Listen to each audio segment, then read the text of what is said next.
കൂട്ടുകാരെ എല്ലാവർക്കും പുതിയ വീഡിയോയിലേക്ക് സ്വാഗതം. ഇന്ന് നമുക്ക് ബ്രേക്ക്ഫാസ്റ്റ് ആയിട്ടോ ഡിന്നർ ആയിട്ടോ ഒക്കെ കഴിക്കാൻ പറ്റുന്ന അടിപൊളി ഗോതമ്പ് പൂരിയും അതിൻ്റെ കൂടെ ബാജിക്കറിയാണ് തയ്യാറാക്കിയിട്ടുള്ളത്. പൂരിയുടെ കൂടെ ഈ ബാജിക്കറി അടിപൊളി ടേസ്റ്റ് അല്ലേ? എല്ലാവരും വീഡിയോ ഒന്ന് കണ്ടു നോക്കൂ. അതിനായിട്ട് ഒരു കപ്പ് ഗോതമ്പ് പൊടി ഞാൻ എടുത്തിട്ടുണ്ട്. അതിലേക്ക് അല്പം ടേസ്റ്റും ക്രിസ്പിയൊക്കെ ആവാൻ വേണ്ടിയിട്ട് 1 ടീസ്പൂൺ റവ ചേർത്ത് കൊടുത്തു. ഒരല്പം പഞ്ചസാരയാണ് ചേർക്കുന്നത്. പാകത്തിന് ഉപ്പും കൂടി ചേർക്കാം. ഉപ്പ് വെള്ളത്തിൽ വേണമെങ്കിലും കലക്കിയിട്ട് ചേർക്കാം കേട്ടോ. പിന്നെ അല്പം വെളിച്ചെണ്ണയോ അല്ലെങ്കിൽ നെയ്യോ അതും കൂടി ചേർത്തിട്ട് നന്നായിട്ടൊന്ന് മിക്സ് ചെയ്യണം. ഉപ്പൊക്കെ ചേർത്ത കാരണം പൊടിയിലേക്കെല്ലാം നന്നായിട്ട് മിക്സ് ചെയ്ത് വെച്ചിട്ടുണ്ട്. ഇനി ഒരു ഇളം ചൂടുള്ള വെള്ളം കുറച്ചായിട്ട് ഒഴിച്ചിട്ട് നല്ലപോലെ കുഴച്ചെടുക്കണം. നല്ല സോഫ്റ്റായിട്ട് കുഴച്ചെടുക്കണം. വെള്ളം കൂടാനും പാടില്ല, കുറയാനും പാടില്ല. ചപ്പാത്തിയുടെ പോലെ ലൂസ് ആവണ്ട കേട്ടോ. അപ്പം എണ്ണ കുടിക്കാനുള്ള സാധ്യതയുണ്ട്. കുറച്ച് പാകത്തിന് ഒന്ന് ഒഴിച്ചിട്ട് ടൈറ്റ് ആവാതെ കുഴച്ചെടുത്ത് അടച്ചു വെച്ചിട്ടുണ്ട്. ഇനി നമുക്ക് ബാജിക്കറി തയ്യാറാക്കാനായിട്ട് 2 വലിയ കിഴങ്ങാണ് ഞാൻ എടുത്തിട്ടുള്ളത്. കഴുകി വൃത്തിയാക്കി കുക്കറിലേക്ക് ഇട്ട് കൊടുത്തിട്ട് അത് നമുക്ക് അങ്ങനെ വേവിച്ചെടുക്കാം. ഉപ്പൊന്നും ചേർക്കണമെന്നില്ല കേട്ടോ. നന്നായിട്ട് വേവിച്ചതിന് ശേഷം തണിഞ്ഞിട്ട് അതിൻ്റെ തോലെല്ലാം ഇതേപോലെ ഒന്ന് പൊളിച്ചെടുക്കാം. തണിഞ്ഞു കഴിഞ്ഞാൽ നന്നായി വെന്താൽ ഇതേപോലെ ഈസി ആയിട്ട് നമുക്ക് പൊളിച്ചെടുക്കാൻ കഴിയും. പീസാക്കിയിട്ടൊക്കെ വേവിച്ച് ഉടക്കുകയൊക്കെ ചെയ്യാം. പക്ഷേ ഇതേപോലെ നമ്മൾ ചെയ്യുമ്പം നല്ലൊരു ടേസ്റ്റാണ് കേട്ടോ. നല്ല പൊടിയുള്ള കിഴങ്ങാണെന്ന് വെച്ചാൽ സൂപ്പർ ടേസ്റ്റ് ആവും. ഇത് അത്ര പൊടി ഉണ്ടായിരുന്നില്ല.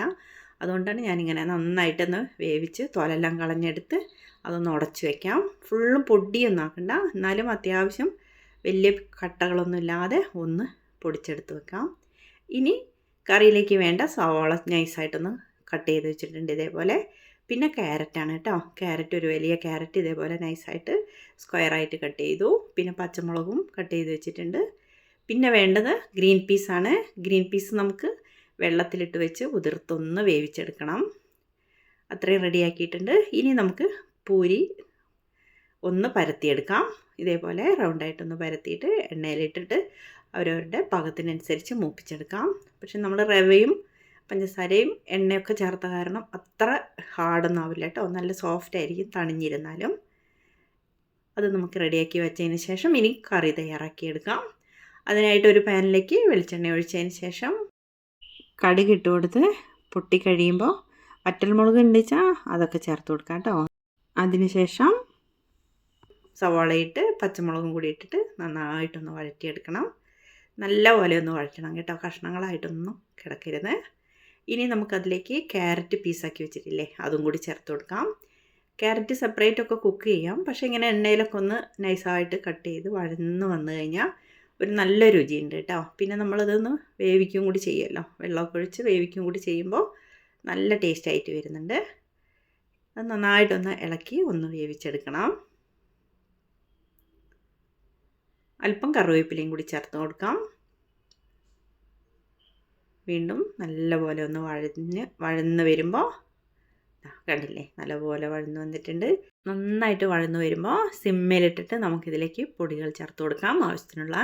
ഇതിലേക്ക് അല്പം മഞ്ഞൾപ്പൊടിയും കുറച്ച് കളറിനൊക്കെ വേണ്ടിയിട്ടാണ് കേട്ടോ. സിമ്മിലിടണം. പൊടി കരിയാൻ പാടില്ല. മഞ്ഞൾപ്പൊടിയൊക്കെ കരിഞ്ഞു കഴിഞ്ഞാൽ ടേസ്റ്റ് എല്ലാം മാറും. ഇത് ഫ്രഷായിട്ട് ചെയ്യുന്നതല്ലേ. ഒരല്പം മുളക് പൊടി ചേർത്തിട്ടുണ്ട്. കാശ്മീരി ചില്ലിയോ എരിവുള്ള മുളക് പൊടി എന്തായാലും. ഞാൻ കൂടുതൽ പച്ചമുളകാണ് എരിവിന് ചേർത്തിട്ടുള്ളത്. അതുകൊണ്ട് ഒരല്പം മാത്രമേ ചേർത്തിട്ടുള്ളൂ.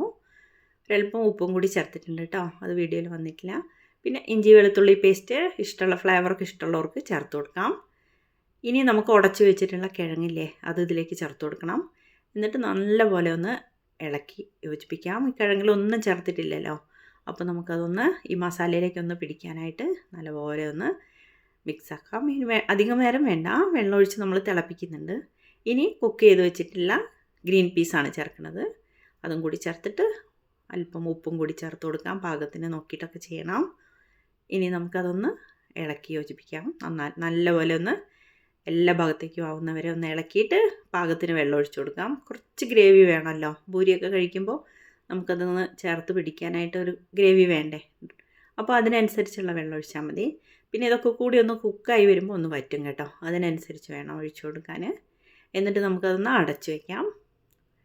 അടച്ചു വെച്ച് അവിടെ കിടന്ന് തിളച്ച് വേവട്ടെ കേട്ടോ. ഇടയ്ക്കൊന്ന് നോക്കി ഇളക്കും വേണം. ഈ സമയം നമുക്ക് തേങ്ങ ചിരവിയെടുത്ത് അതിലേക്ക് അല്പം വെള്ളം ഒഴിച്ച് വേറെ ഒന്നും ചേർക്കണ്ട കേട്ടോ. ഫ്ലേവറിനായിട്ട് ഇത് നല്ല പേസ്റ്റായിട്ടൊന്ന് അരച്ചെടുക്കാം. തേങ്ങാപ്പാൽ കുറുകിയ തേങ്ങാപ്പാൽ ഉണ്ട് വെച്ചാൽ അത് ചേർക്കുന്നതായിരിക്കും നല്ലത്. ഞാനിവിടെ തേങ്ങയാണ് ഇപ്പം അരച്ച് ചേർത്തിട്ടുള്ളത്.